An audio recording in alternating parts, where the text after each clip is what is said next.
বানাইতে দোকান না, বাইনাতি দোকান। তো এখানে দেখেন আপনারা বাইনাতি মালের সব কিছু পাবেন, যত ধরনের এখানে অর্জুনের শাল।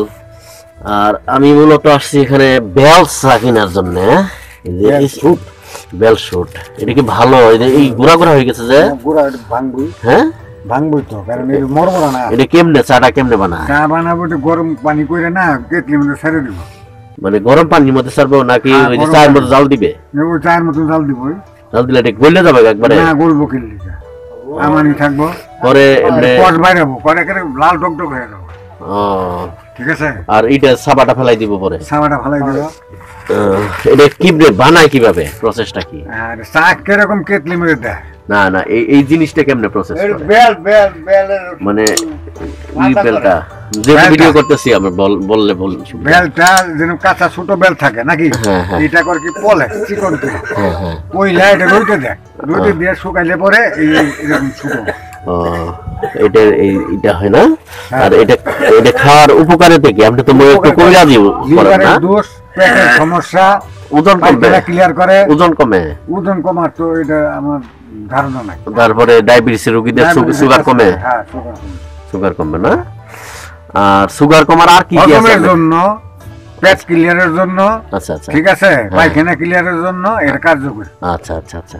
তো দর্শক বন্ধু, আপনারা তো শুনলেনই যে বেল চা, হয়তো বা শুনছেন আপনারা যে বেল চা। তো আমার মানে আইডিয়া ছিল যে বেলের পাকা বেল দিয়ে করে কিনা। তো এটা এখানে আমি আসলাম, এসে মানে এটা প্রসেসটা পুরাটা জানলাম, জেনে আমার কিছু নেওয়ার ইচ্ছা আছে। নষ্ট হয় নাই তো? না, টাটকা, একদম টাটকা না? আর এটা কি? চিরতার পাতা। চিরতার পাতা খেলে কি উপকার? এটা কি মিশল, পায়খানা ক্লিয়ার, রক্ত শূন্যতা, তারপর হলো জ্বর, এগুলি প্রমোশন করে। আর ওই যে আপনার গুরুত্বকি আমলকি বহেরা পেটের ক্লিয়ার করে, পেট ক্লিয়ার করে। আর সুগার কমার আর কি কি আছে আপনার কাছে? সুগার কমার মধ্যে নাম নিয়ে পারবেন, চিয়া সিড পাবেন। Chia seed? ওটা কেমনে খায়? ওটা এমনি পানিতে ভিজে খাই লাগবে। তারপরে আপনার এই যে তেঁতুলের বিচি, তারপরে শিমুল গুল, তারপরে শতমূল, অশ্বগন্ধা আছে, অশ্বগন্ধা আছে, তেজবল আছে, হালিম দানা আছে, শাহি দানা আছে, সবই আছে, দানা আছে। হ্যাঁ। আচ্ছা আচ্ছা আচ্ছা।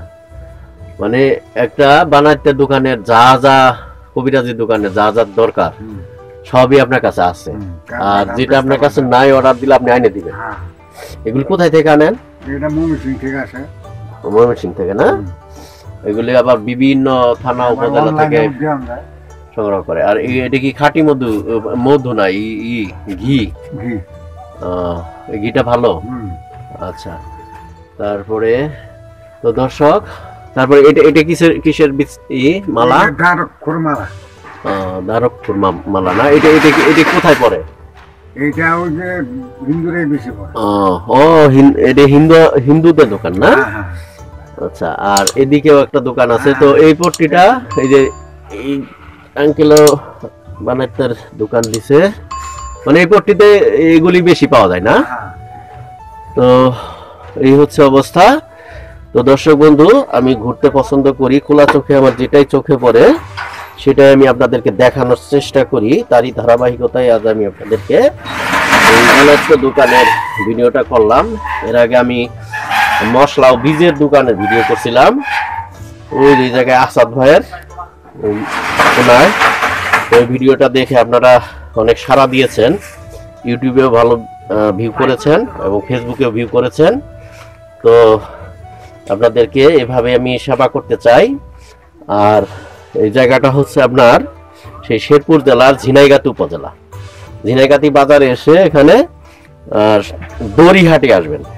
ঠিক আছে? দড়ি, যে রশি, রূপ, দড়িহাটে এসে এখানে খোঁজ করবেন যে এখানে বানাইতে কখন কার কোনটা দরকার, তাই না? যেমন আমার দরকার পড়ছে, আমি আসলাম খুঁজে খুঁজে। তো এই ভিডিওটা দেখে আমি তথ্যটা দিলাম, আপনারা চলে আসবেন। আর আঙ্কেলের নাম প্রশান্ত চন্দ্র সরকার। প্রশান্ত চন্দ্র সরকার। তো ওনার কাছে আসবেন বা ওনার নাম ধরেও বললে মানে ওনাকে খুঁজে পাবেন। আর এই কয়টা থেকে কয়টা পর্যন্ত খোলা থাকে? মনে করেন 9টার পর থেকে রাত 8টা পর্যন্ত। 9টার পর থেকে রাত 8টার মধ্যে চলে আসবেন ওনার কাছে। তো থ্যাংক ইউ ফর ওয়াচিং, আল্লাহ হাফেজ।